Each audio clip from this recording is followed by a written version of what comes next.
Well, welcome into the ILT Stadium Southland in Invercargill, where the Steel have just beaten the table-topping Pulse side 51-47. Jodie Brown, the Steel really bounced back after that 31-goal loss last time to the Pulse. Yeah, we're coming from back-to-back losses and not having lost a game in Invercargill. The pressure was on them and they really stood up to it. It was a full team effort, both attack and defence, and just really impressive with the way that they stood up.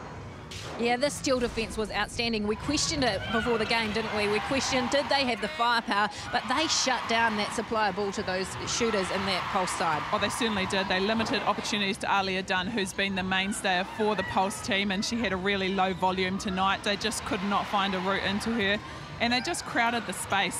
We often see this Pulse attack being so open and so free that there was just no room in there for anything, and I think that really applied the pressure to the Pulse that they're not used to, and they didn't really respond to it. Yeah, and what we're not used to seeing is that Pulse side swapping around the shooters. I mean, Mitura went on and off, and then Ikanasio on and off, so what a fantastic effort by that Steel side to Paya Selby Rickett. You know, she was struggling with a bit of form and confidence, but when it really mattered in that second half, she was outstanding. Yeah, she's a leader down that attacking end, and like you say, when the pressure came on and she really got there, she just stood up. She took the shots that she needed to take. She made the fancy little passes to O'Connell, but she really came to the fore in her gameplay, in her court play, and her ability to link with the mid-quarters as well as the shooter. And yeah, she was fantastic, and she, like you say, really came on when the pressure came on, and still needed her to stand up.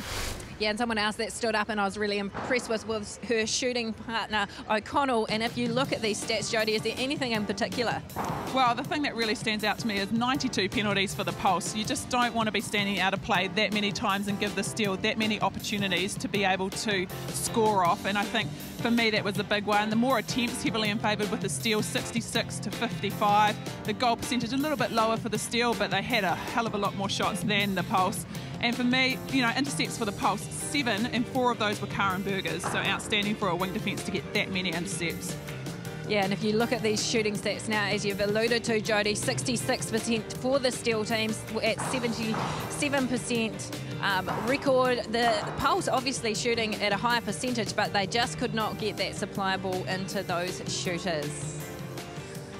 Well, are the Pulse going to bounce back next week against the Tactics? The time will tell, but we have had a fantastic time down here at Stadium Southland, where the Steel have beaten the Pulse 51-47.